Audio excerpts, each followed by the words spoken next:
Hi friend, நம்ம யூடெக் தமிழ் சேனலை subscribe பண்ணாதவங்க உடனே சப்ஸ்கிரைப் பண்ணுங்க. கூட பக்கத்தில் இருக்க பெல் ஐக்கானும் கிளிக் பண்ணுங்க. அப்பதான் நம்ம சேனலில் போடுற புத்தம்புது வீடியோ உங்களுக்கு நோட்டிஃபிகேஷனாக வரும். ஒரு வீடியோ கூட மிஸ் பண்ணாத நீங்கள் பார்க்கலாம். வீடியோ பிடிச்சிருந்தா லைக் பண்ணுங்க, கமெண்ட் பண்ணுங்க, மறக்காம உங்க ஃப்ரெண்டுங்களுக்கு ஷேர் பண்ணுங்க. ஹாய் ஃப்ரெண்ட், நம்ம பார்க்க போகிற வீடியோ கடகராசி நாக்கை அடக்கி வைப்பது நல்லது, இல்லையெனில் ஆபத்து உறுதி. பொதுவாகவே உங்கள் ராசிக்கு 2ஆம் இடத்துல கேது இருக்கிறதுனால இந்த காலகட்டம், ஏன்னா அது சூரியனோட வீடும் கூட. அப்போது சூரியனோட வீட்டில் இருக்கக்கூடிய கேது 2ஆம் இடமான வாக்குஸ்தானத்தில் இருக்கிறதுனால பொதுவாகவே கடகராசி இந்த காலகட்டம் பேச்சில் கவனம் தேவை. ஏன்னா கேது அப்படின்றது 2 நிலைகளையும் அடையக்கூடிய தன்மை. ஒரு கட்டத்துக்கு மேலே எனக்கு எல்லாமே வேணும்னு சொல்கிறது, அதே சமயத்தில் எனக்கு எதுவும் வேணான்னு சொல்கிறது, இரட்டை நிலை. ஏன்னா கேதுன்றது செந்நாகம்னு ராகு கருநாகம்னு சொல்லப்படுது. அப்படி இருக்கும்போது பாம்பினுடைய நாக்கு இரட்டைன்னு சொல்லுவாங்க.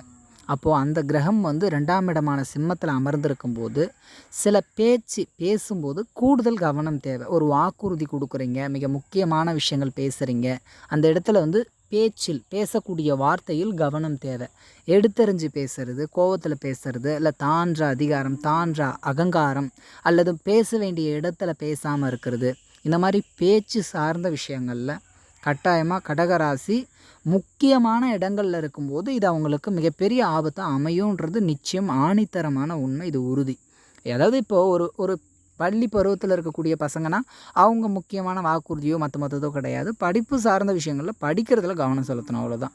இப்போது ஒரு குறிப்பிட்ட வயது, ஒரு நடுத்தர வயதில் இருக்கிறவங்க சில முக்கியமான முடிவுகள் குடும்பத்தில் எடுக்கிறவங்க, ஜாப்லேயும் சரி, இல்லை தொழில் வியாபாரத்திலும் சரி, இல்லை பேச்சை மூலதனமாக கொண்டு தொழில் பண்ணுறவங்களும் சரி, இந்த மாதிரி மிக முக்கியமானவங்களுக்கு இது ரொம்ப ரொம்ப பயனுள்ளதாக இருக்கும். நீங்கள் பேச வேணான்னு சொல்லலை, பார்த்து பேசுங்க அப்படின்னு சொல்கிறேன். ஏன்னா சில விஷயங்களில் வாக்குறுதி கொடுத்துட்டு அதை உங்களால் நிறைவேற்ற முடியாமல் போகிறது, அல்லது கொடுத்த வாக்குறுதியை காப்பாற்றுறதுக்கு ரொம்ப சிரமப்படுறது, கஷ்டப்படுறது. சிலர் குடும்பத்தில் கருத்து வேறுபாடுகள் அனுசரித்து போகிறது ரொம்ப நல்லது. ஏன்னா 2ஆம் இடம் குடும்பஸ்தானம்னு சொல்லுவோம். அந்த குடும்பம் வாக்கு வருமானத்தையும் குறிக்கக்கூடிய இடம். வருமானம் கடகராசிக்கு எவ்வளோ வந்தாலும் பத்தலை அப்படின்றது தான் நிச்சயமாக இருக்கும். எது அவங்க கையில் ₹1,00,000 இருந்தால் கூட ஒரு ₹100 இன்னும் சேர்ந்து வந்திருந்தால் நல்லாயிருக்குன்ற ஃபீல் தான் இருக்கும் ஒழிய, அந்த லட்சத்தை வச்சு சந்தோஷமாக இருக்கணுன்ற ஃபீல் கண்டிப்பாக இருக்காது. அதுவும் பெண்களை எடுத்துக்கிட்டிங்கன்னு வச்சுங்களேன், இந்த காலகட்டம் அவங்க மனதளவிலையும் சரி, சில விஷயங்கள் பேசுகிறதுலையும் சரி, ஒரு தெளிவாக அவங்களால பண்ண முடியாது. அது அவங்கள குறை சொல்லி விஷயம் இல்லை.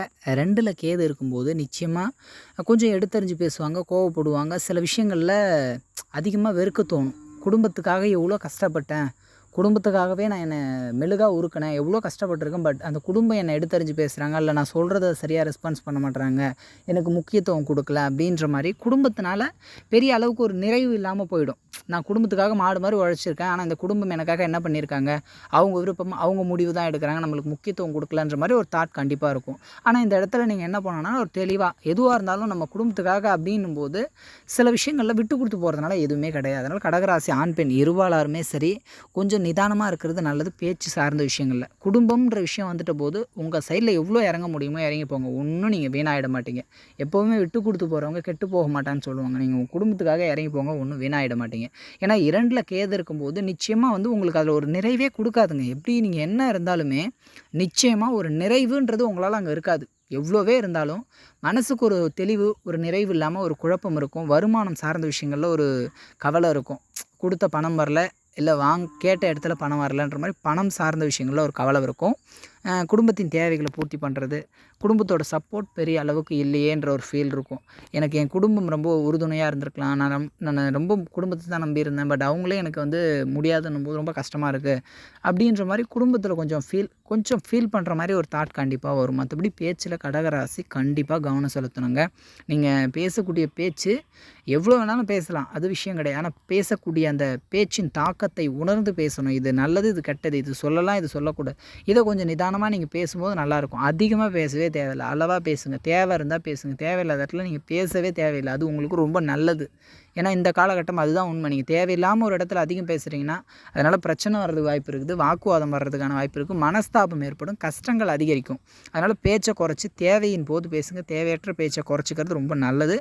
இந்த காணொளி பிடிச்சிருந்தா பிடிச்சிருந்ததுன்னா வந்து கமெண்ட் பண்ணுங்கள், லைக் பண்ணுங்கள், மறக்காமல் உங்கள் நண்பர்களுக்கும் வந்து ஷேர் பண்ணுங்கள். கூடவே நம்ம யூடியூப் தமிழன் சேனலை சப்ஸ்கிரைப் பண்ணாதவங்க உடனடியாக சப்ஸ்கிரைப் பண்ணிட்டு பக்கத்தில் இருக்க பெல் ஐக்கானை